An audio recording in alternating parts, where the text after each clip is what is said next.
I feel like I'm becoming the very thing I swore not to be, and I hate it. So let me tell you.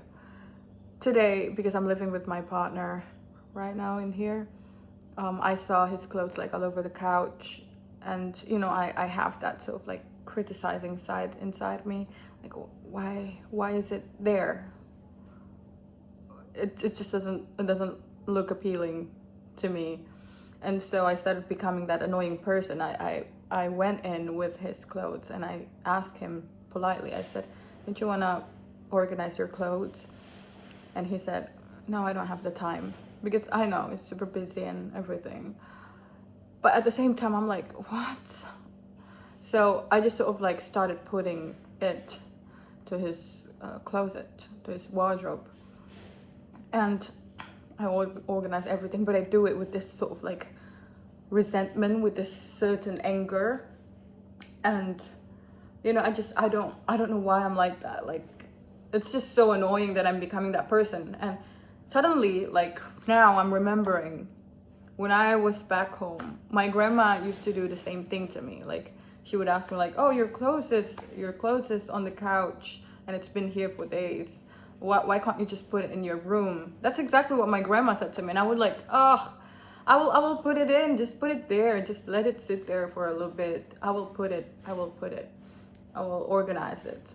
And I feel like I'm becoming my grandma, which I hate. It's not cool. I know how it feels like being nagged around, So I don't want to be that kind of person, but at the same time, why am I like this? I don't feel well. I don't feel good about myself. And I was on the phone with my sister. I'm just like talking about this because I feel like I don't like this version of myself. Like, I don't like having to tell people what to do with their own stuff. Like, it's just and you can see it in my face. I feel so emotionally drained after that. And so, my sister said, hey, it's not your responsibility. And I was like, oh, yeah, you're right. And she's like, you can choose either to just be cool about it and you understand how relieving it is not being nagged around, or you can be your grandma. You can be our grandma who just like sort of like, drag things around and like questioning, like, oh, why isn't it there? Why is it here? What's it? Just criticizing everything. And I feel like I don't want my youth to sort of like morph into that, constantly nagging and criticizing and sort of just like crazy about organizing. So I think I've come to the conclusion that I should just let it. Like, I'm looking at some mess and I think I'm just like, okay, not because I don't care. I think I'm very capable of cleaning for a lot of stuff. I think I'm very capable, but it's just when I was on the phone call with my sister, I realized that I needed to be met halfway. Like, I need to not do this alone. Like, I need the intention of caring for the home is reciprocated. And I don't think it's necessarily bad to feel that. And I think instead of repeating the cycle of anger that my grandma sort of developed whenever she sees like the smallest things, I think I'm gonna practice not to care. Not because I don't care, again, but because, I think knowing that there are just some stuff that we should just like trust to our partner to take care of, instead of like diminishing them, saying words like, oh, you're not taking care of yourself, oh, you're not looking after yourself. I think that's quite diminishing, and I know how it feels to be told like that, so I'm not gonna repeat that cycle again. I'm not gonna grandma him. I'm not gonna mama him. Like, no, that's not where I want to be in life. Because I do know how exhausting it is, not only for me but also for my partner, if I constantly do that. And I do remember my partner saying, like, if you feel like you don't want to do some stuff around, then don't do it. And I do think like, oh, I think he's right. Like, I feel like now that I realize that I cannot do some stuff by my own, that I cannot. Wait, there's someone out there.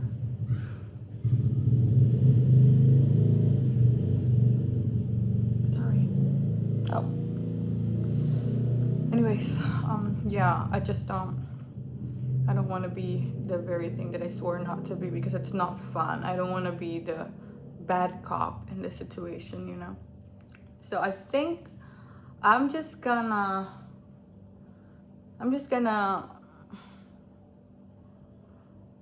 clear this out, you know? I think it's on me. I think it's something within me that is not yet finished, because I don't want to do things and resent the other for the things that I'm doing. Like, that's really stupid. And if my condition are to be met halfway, like, then I'm not gonna start anything until I get my standard. So if I'm not being met halfway, I'm not gonna go there at all. You know what I'm saying? And again, it's not because the lack of careness or the lack of love or whatever it is, but it's just, I think there are a lot of things in relationships that both of us should be doing together, you know, like cleaning up after ourselves, organizing our own stuff without hoping the other sort of like would do it for us. I think what I'm trying to say is initiative should come from both sides. Like, I have so much space for that kind of thing, like initiatives. I can have lots and lots of space for initiatives, but at the same time, I don't think I'm gonna do that initiatives if it's not reciprocated. That's it. That's the entire point of this video. I think reciprocity is very important, especially in relationship, because it takes two to tango, you know, or whatever the saying is. So I think one of the main, and the reason why I come to this understanding is because I think one of the reasons why people are just sort of like start collapsing in relationship is because they just sort of like resent.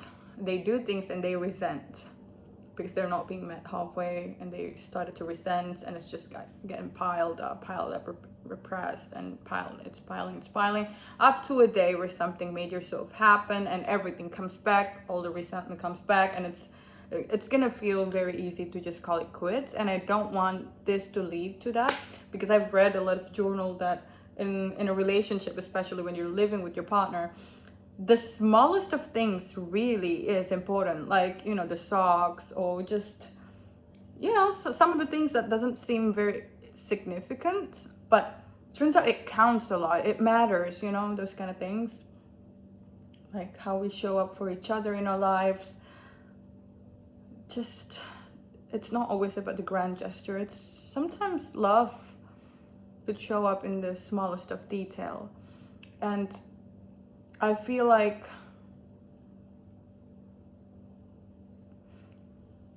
I have the capacity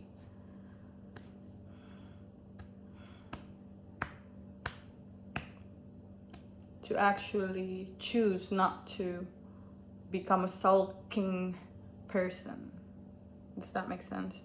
To be a kind of person who just sort of sulks, and like sulks with a lot of again, resentment and grief and disappointment, small disappointments. I don't want to be that person. I think sort of like understanding that, knowing when to trust your partner to actually do their own stuff, is where I sort of like could ground myself. Like, I think that's how I can ground myself, to tell myself that, hey Z, I'm talking to myself, hey Z, like, just trust them, just just trust that they have their own pace, that they have their own ways of doing things, because I feel like I also understand being the one who's getting nagged around.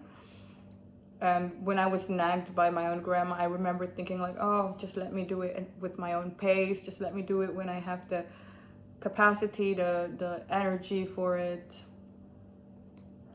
And I think I have to remind me that again, instead of like spiraling down, becoming the very thing that I swore not to be, because it's very consuming again. So whoever's watching, if it's me in the future or my future loved ones or just some strangers on the internet, I think it's very important for all of us to notice when we become the very thing that we swore not to be. And the first step that we should do is to evaluate. And also, I think it's very important as well to sit with this uncomfortable feeling of not having what we wanted fulfilled instantly.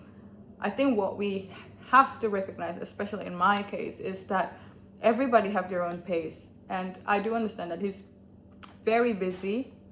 He's very busy. And I also have some stupid fear that if, because I feel like I'm very capable of like just cleaning everything. So of like hyper fixating on every single detail, just cleaning each sides of the house, like squeaky clean. But at the same time, I have the fear that this is going to be the dynamic. And it's just gonna build up a lot of resentment. So I'm not gonna do that even though I can.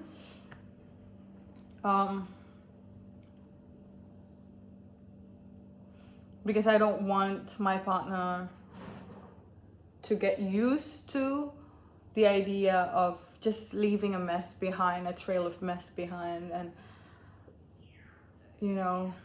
and he goes out there, work, and then when he comes back, everything is just cleaned. Like, I don't want that to be the kind of dynamic, because it is nice, but I cannot do this my entire life. That's one thing that I do realize, because I feel like, especially in this relationship that I'm having, there is a big tendency that I just realized recently that I want this to go on forever, but I also realize my capacity that I cannot pick up over the smallest of things my entire life.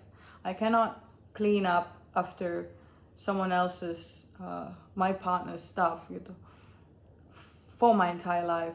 I mean, I can do it from time to time, but again, I'm gonna need a reciprocity in there. I cannot just be the one person who, clean the socks or organize the clothes or swiping the floor, washing the dishes. I cannot do that my entire life without being reciprocated, So I think, like what my sister said, even though you are capable, if you feel like it's just building resentment when you do it, then don't do it. And I think he also said similar things, like if you don't feel like doing it, then don't do it. Because I think like a couple of months ago, we sort of like had an argument about the dishes, because I feel like I have and I'm very proud with this trait. I have this trait where after I eat, I clean the dishes. I don't wait around. I don't let the plates sits there for days even. Like I don't do that. I'm not that kind of person. I'm the kind of person who, if I just ate, I'm gonna wash it right away. But I think he's not that kind of person. So instead of like being the only person who's doing that in this relationship, I don't think that's gonna work. It's either need more communication, which I tried, or I'm just gonna have to let it. I'm not trying to make myself smaller or to make my daily routine of cleaning after myself sort of gone, but it's again the reciprocity. It's very important. So it's hard for me to let the dishes sit. It doesn't make sense to me. Like, And it looks so bad to me, and it's triggering a lot in me. Like, oh, why is the dishes there? Why is the socks there? Why is everything? And I can go on, but no, I'm not gonna. I'm not gonna. You know what? I'm not gonna. I'm not gonna be that kind of person. So instead, I think maybe this is kind of sad in a way, but I'm just gonna wait. I think I have to see and trust my partner with his own pace. So I'm just gonna wait until that happens. And if, yeah, do you get what I'm saying? Like, just look at my face. Like, this is not my normal face. I'm just like so exhausted right now. And you know what really disappointed me today, because when I bring up about the clothes and I said, I just wanted you to be able to take care of yourself like how you used to long before you met me. And he said, yeah, I do take care of myself. I just need time. I need, but maybe what he meant is he needed like a full day to sort of clean. And it just sort of makes sense to me. Like, okay, we have different pace in that terms. But then he goes on by saying, well, you know, yesterday we have like an off day and a free day for him and for me as well. But he said to me that, but he chose to take me on a vacation instead. And it just breaks my heart that he used the vacation as an excuse. I don't think it correlates. Like, I think the decision to go on a vacation is the decision to go on a vacation. It doesn't, you know, it doesn't correlate with other stuff. Like, I think, okay, we go on a vacation, but we can also choose to clean or not to clean, you know? It's two separate things, I think, but he decided to sort of like say that, which just hurts me a lot, because if I knew he's gonna use that as an excuse, I would probably not do the vacation. If he's just gonna use the vacation as something to abandon some stuff. So you know what? Now I am filled with so many little disappointments, and I don't want it to build up, because I know what happens to people when it builds up. They become angry, they become nagging. I don't want that for myself. I don't want this to corrupt me. So I think I'm gonna choose my sanity, and just wait around. Just wait and trust. I'm just gonna take this step to trust my partner, that he have his own pace of doing things, and I'm gonna respect that, instead of, you know, sort of like overworking my mind and my emotions and myself in this situation. I think I'm just gonna trust my partner on this one, and yeah, sort of heal whatever it is inside me, because maybe there is something behind why I'm triggered when I see the dishes, or why I'm triggered when I see the pile of clothes on the sofa. I think there is something that I should be working on, and I should also establish something within myself. If I'm not being met halfway, then I'm not gonna give what I can give, not because I am counting everything, but again, it takes two in a relationship. And I think I've said this word for lots of times in this video already, but again, guys, and I think we all should just write this down. No matter where you are, no matter in what relations you have, whether if it's a friendship, whether it's a, you know, you and your mom, you and your clients, again, reciprocity is something that should exist between two people if they agree into having a relations, any type of relations. Yes. So that's the lesson of the day. Reciprocity.